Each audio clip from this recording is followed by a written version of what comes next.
नमस्कार दोस्तों। हिंदू धर्म के हिसाब से चार धाम बद्रीनाथ, द्वारिका, रामेश्वरम और पुरी है। मान्यता है कि भगवान विष्णु जब चारों धाम पर बसे तो सबसे पहले बद्रीनाथ गए और वहां स्नान किया। इसके बाद वो गुजरात के द्वारिका गए और वहां कपड़े बदले। द्वारिका के बाद उड़ीसा के पुरी में उन्होंने भोजन किया और अंत में तमिलनाडु के रामेश्वरम में विश्राम किया। पुरी में भगवान श्री जगन्नाथ का विशाल मंदिर है।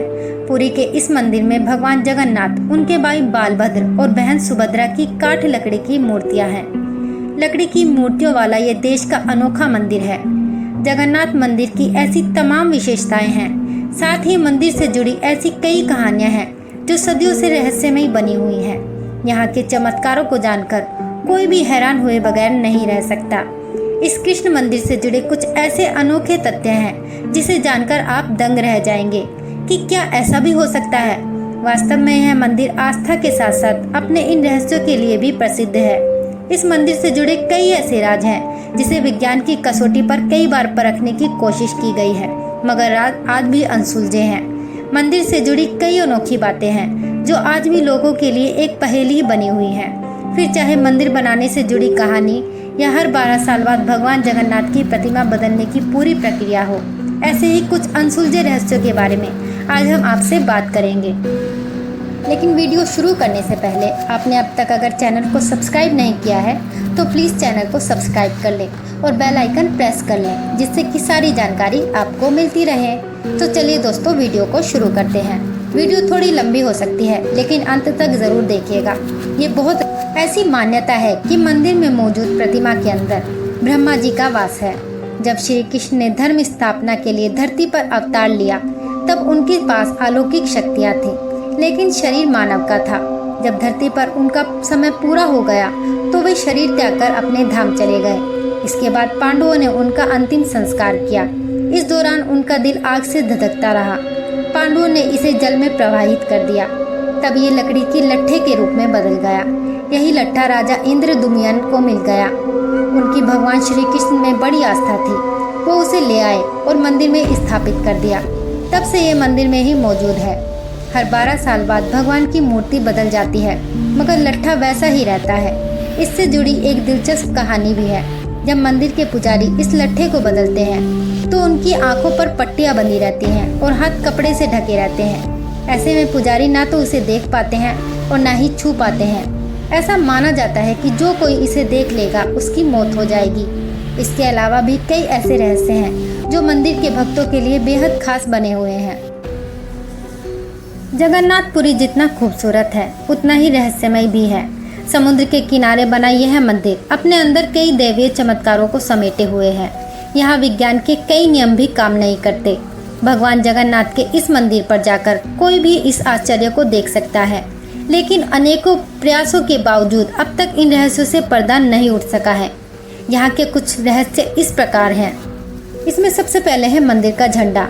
मंदिर के शिखर पर स्थित ध्वज हमेशा हवा की विपरीत दिशा में लहराता है। ऐसा क्यों होता है, यह एक रहस्य ही बना हुआ है। एक और अद्भुत बात इस ध्वज से जुड़ी यह है कि इसे हर रोज बदला जाता है और बदलने वाला भी उल्टा चढ़कर ध्वज तक पहुँचता है।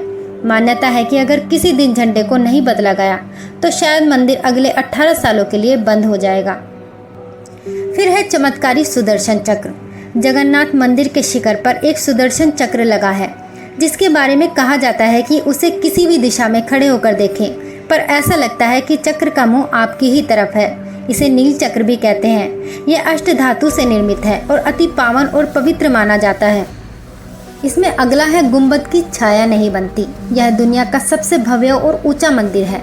यह मंदिर 4 लाख वर्ग फुट में क्षेत्र में फैला हुआ है और इसकी ऊंचाई लगभग 214 फुट है। मंदिर के पास खड़े रहकर इसका गुंबद देख पाना असंभव है। मुख्य गुंबद की छाया दिन में किसी भी समय अदृश्य ही रहती है। उसे जमीन पर कभी कोई नहीं देख पाता। हमारे पूर्वज कितने बड़े इंजीनियर रहे होंगे, यह इस मंदिर के उदाहरण से समझा जा सकता है। पुरी के मंदिर का यह भव्य रूप 7वीं सदी में निर्मित किया गया था। मंदिर के ऊपर गुंबद के आसपास अब तक कोई पक्षी उड़ता हुआ नहीं देखा गया है। इसके ऊपर से विमान भी उड़ाया नहीं जा सकता। मंदिर के शिखर के पास पक्षी उड़ते नजर नहीं आते, जबकि देखा गया है कि भारत के अधिकतर मंदिरों के गुंबदों पर पक्षी बैठ जाते हैं। या आसपास उड़ते हुए नजर आते हैं। सामान्य दिनों के समय हवा समुद्र से जमीन की तरफ आती है और शाम के दौरान इसके विपरीत, लेकिन पुरी में इसका उल्टा होता है। अधिकतर समुद्री तटों पर आमतौर पर हवा समुद्र से जमीन की ओर आती है, लेकिन यहाँ हवा जमीन से समुद्र की ओर जाती है। यहाँ दुनिया का यहाँ सबसे बड़ा रसोई घर है। 500 रसोइये 300 सहयोगियों के साथ बनाते हैं भगवान जगन्नाथ जी का प्रसाद। लगभग 20 लाख भक्त कर सकते हैं यहाँ भोजन। कहा जाता है कि मंदिर में प्रसाद कुछ हजार लोगों के लिए ही क्यों ना बनाया गया हो, लेकिन इससे लाखों लोगों का पेट भर सकता है। मंदिर के अंदर पकाने के लिए भोजन की मात्रा पूरे वर्ष के लिए रहती है। प्रसाद की एक भी मात्रा कभी भी व्यर्थ नहीं जाती। मंदिर की रसोई में प्रसाद पकाने के लिए 7 बर्तन एक दूसरे पर रखे जाते हैं और सब कुछ लकड़ी पर ही पकाया जाता है। इस प्रक्रिया में शीर्ष बर्तन में सामग्री पहले पकती है, फिर क्रमशः नीचे की तरफ एक के बाद एक पकती जाती है, अर्थात सबसे ऊपर रखे बर्तन का खाना पहले पक जाता है ना चमत्कार। जगन्नाथपुरी मंदिर समंदर किनारे पर है। मंदिरों में एक सिंह द्वार है। कहा जाता है कि जब तक सिंह द्वार में कदम अंदर नहीं जाता तब तक समुद्र की लहरों की आवाज सुनाई देती है, लेकिन जैसे ही सिंह द्वार के अंदर कदम जाता है लहरों की आवाज गुम हो जाती है। इसी तरह सिंह द्वार से निकलते वक्त वापसी में जैसे ही पहला कदम बाहर निकलता है समुद्र की लहरों की आवाज फिर आने लगती है। ये भी कहा जाता है कि सिंह द्वार में कदम रखने से पहले आसपास जलाई जाने वाली चिताओं की गंध भी आती है, लेकिन जैसे ही कदम सिंह द्वार के अंदर जाता है ये गंध भी खत्म हो जाती है। सिंह द्वार के ये रहस्य भी अब तक रहस्य ही बने हुए हैं। यहाँ प्रभु जगन्नाथ, बालभद्र और सुभद्रा की जो प्रतिमाएं लगी हैं वो हर 14 से 18 साल बाद बदल जाती हैं। पुरानी प्रतिमाओं को एक ही स्थान पर मिट्टी के नीचे दबा दिया जाता है, वो भी एक के ऊपर एक रखकर। ऐसा माना जाता है कि ये प्रतिमाएं अपने आप अलग हो जाती हैं। आषाढ़ माह में भगवान रथ पर सवार होकर अपनी मौसी रानी गुंडीचा के घर जाते हैं। यह रथ यात्रा 5 किलोमीटर में फैले पुरुषोत्तम क्षेत्र में ही होती है। रानी गुंडीचा भगवान जगन्नाथ के परम भक्त राजा इंद्रद्युम्न की पत्नी थी, इसलिए रानी को भगवान जगन्नाथ की मौसी भी कहा जाता है। अपनी मौसी के घर भगवान 8 दिन रहते हैं। आषाढ़ शुक्ल दशमी को वापसी की यात्रा होती है।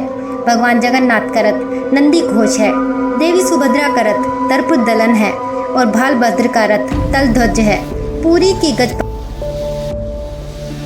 तो दोस्तों ये था जगन्नाथ मंदिर का रहस्य। वीडियो आपको कैसी लगी हमें कमेंट बॉक्स में ज़रूर बताएं और अगर अच्छी लगी हो तो वीडियो को लाइक ज़रूर करें। जय श्री कृष्णा दोस्तों।